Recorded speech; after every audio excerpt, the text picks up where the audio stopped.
भारी मन से और बेहद दुख के साथ करनी पड़ रही है। दिल्ली में जो कानून व्यवस्था की बहुत ज़्यादा बुरी हालत होती जा रही है और ख़ासकर पिछले 1-1.5 साल से दिल्ली में जो अपराध बढ़ते जा रहे हैं, कानून व्यवस्था चरमरा गई है, मर्डर्स बहुत होने लगे हैं, व्यापारियों को एक्सटॉर्शन के कॉल्स आ रहे हैं, चारों तरफ महिलाओं के साथ ईव टीजिंग के, बलात्कार के, गैंग रेप्स के, मर्डर के मामले बढ़ते जा रहे हैं। गैंग वॉर्स मतलब कई सालों के बाद गैंग वॉर दिल्ली में देखने को मिल रहे हैं। जिस किस्म के गैंग वॉर एक समय में 90s के दशक में बॉम्बे में देखने को मिलते थे, जब बॉम्बे में अंडरवर्ल्ड का बोलबाला था, उस तरह के गैंग वॉर और शूट आउट्स दिल्ली के अंदर देखने को मिल रहे हैं। आज लोग ये कह रहे हैं कि दिल्ली न केवल असुरक्षित है बल्कि दुनिया की सबसे असुरक्षित राजधानी दिल्ली है।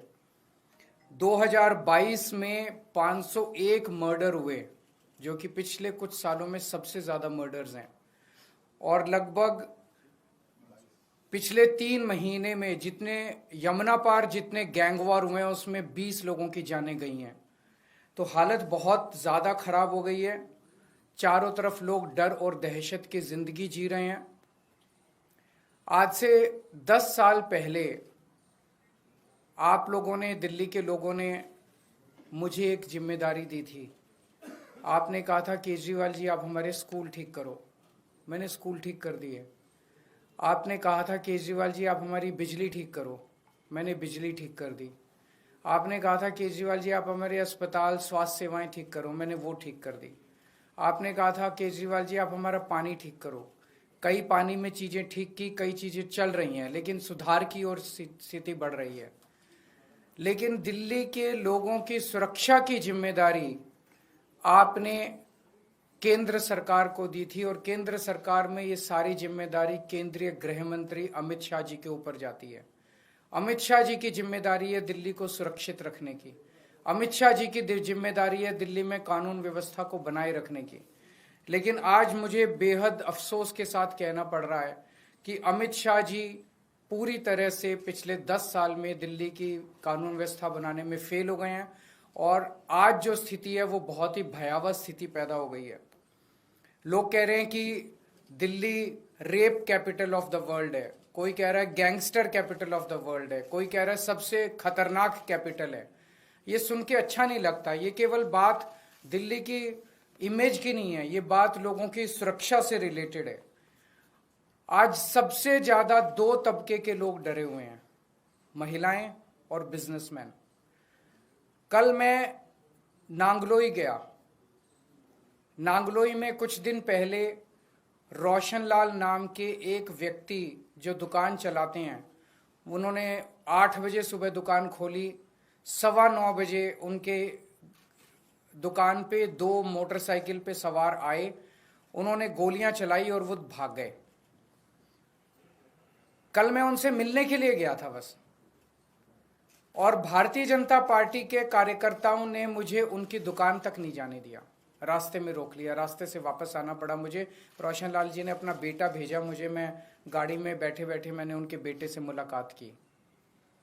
मेरे को रोकने से क्या होगा?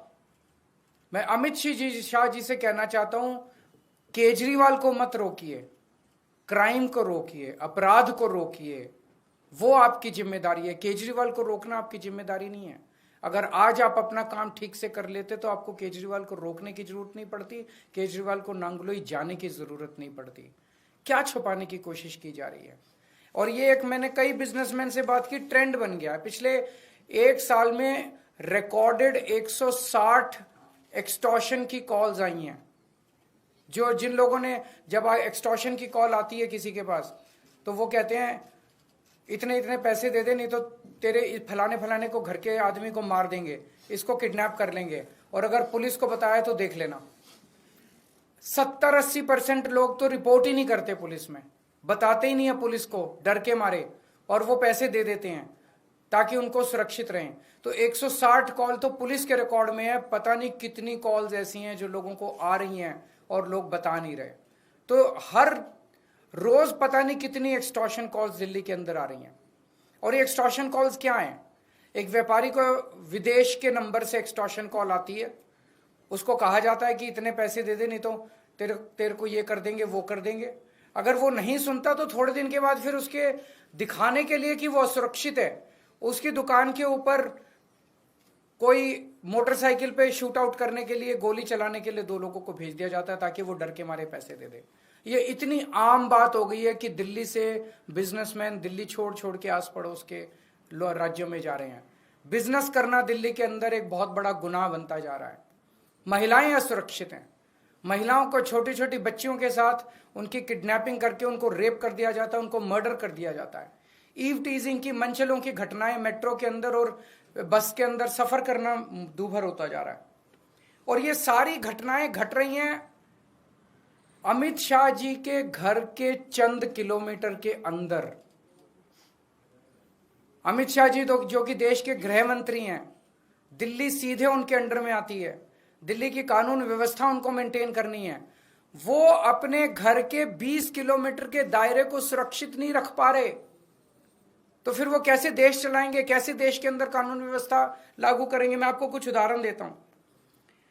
23 नवंबर को गोविंदपुरी में किरणपाल नाम की पुलिस कांस्टेबल, पुलिस वाले भी सुरक्षित नहीं है, जिन्हें हमें सुरक्षा देनी है वो खुद ही सुरक्षित नहीं है।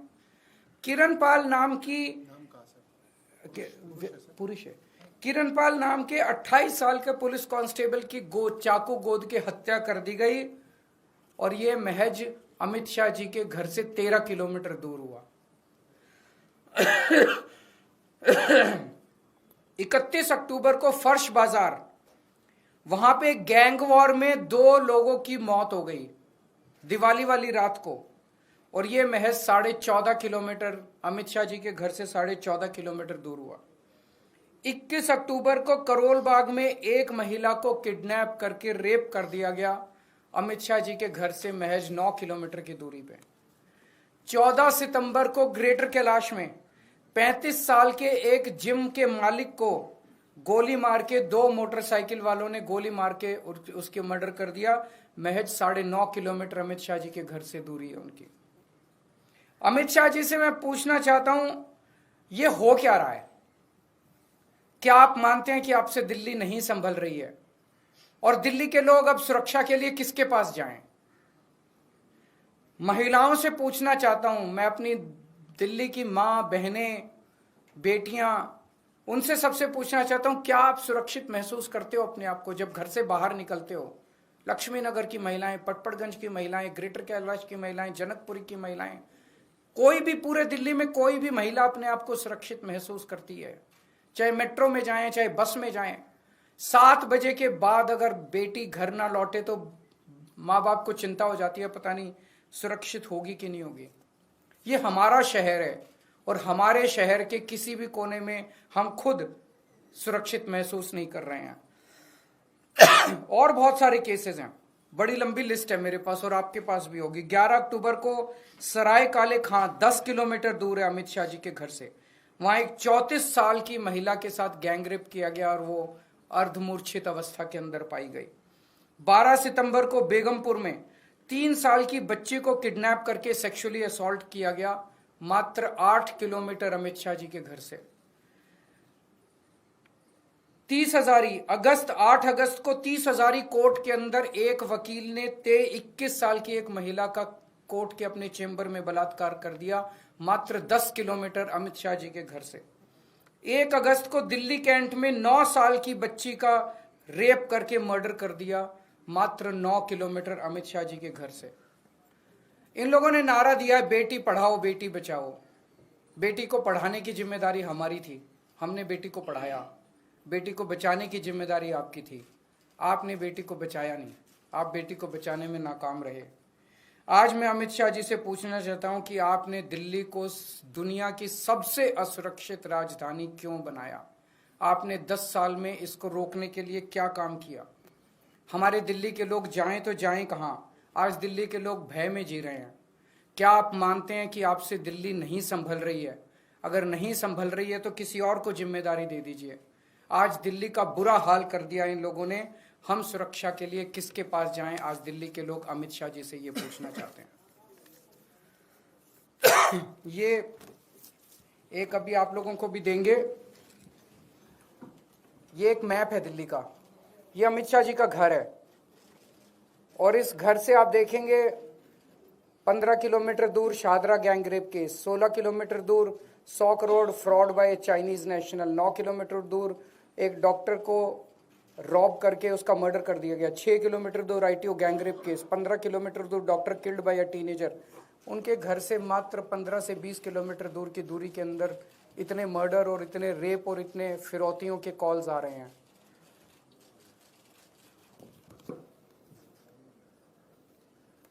Thank you. एक दो क्वेश्चंस अगर है तो। आंध्रोई में आप गए तो आपकी गाड़ी को भी घेरा गया, आपके सांसद वहां मौजूद। मेरे को घेरने से क्या फायदा है? मैंने यही कहा कि केजरीवाल को क्यों रोक रहे हो, अपराध को रोको ना। मेरे को रोक के वो क्या छुपाना चाहते हैं? क्यों नहीं मेरे को जाने दिया, क्यों नहीं मेरे को उनसे मिलने दिया? सर कल पुलिस का भी बयान आया आपकी इस विजिट को लेकर। उन्होंने कहा कि एक मामला था जो सोशल मीडिया में हाईलाइट हुआ, 24 घंटे के अंदर हमने अपने पकड़ लिए थे, उनको सुरक्षा भी दे दी थी, उसके बावजूद ये एक ट्रेंड चल रहा है जो मैंने कहा, फिरौती की कॉल आती है, वो आदमी फिरौती नहीं देता तो एक शूट आउट करके उसको डराया जाता है। शूट आउट करने वाले लोग हायर्ड लोग होते हैं, किराए के लोग होते हैं। तो उसके यहाँ भी 2 लोग गए, 2 लोगों को पकड़ा, जिन्होंने गोलियां चलाई उनको पुलिस ने पकड़ा। वो दोनों लोग मुझे बताया गया वहां पे कि उन दोनों लोगों ने कहा है कि हमारे मालिक तो कोई और है। उस मालिक को क्यों नहीं पकड़ा गया? केस बंद कर दिया गया है। केस बंद कैसे कर दिया गया? जिसने फिरौती मांगी और जिसने ये पूरी घटना रची उसको क्यों नहीं पकड़ा गया? जिसने भेजा इन दोनों को उनको क्यों नहीं पकड़ा गया अभी तक?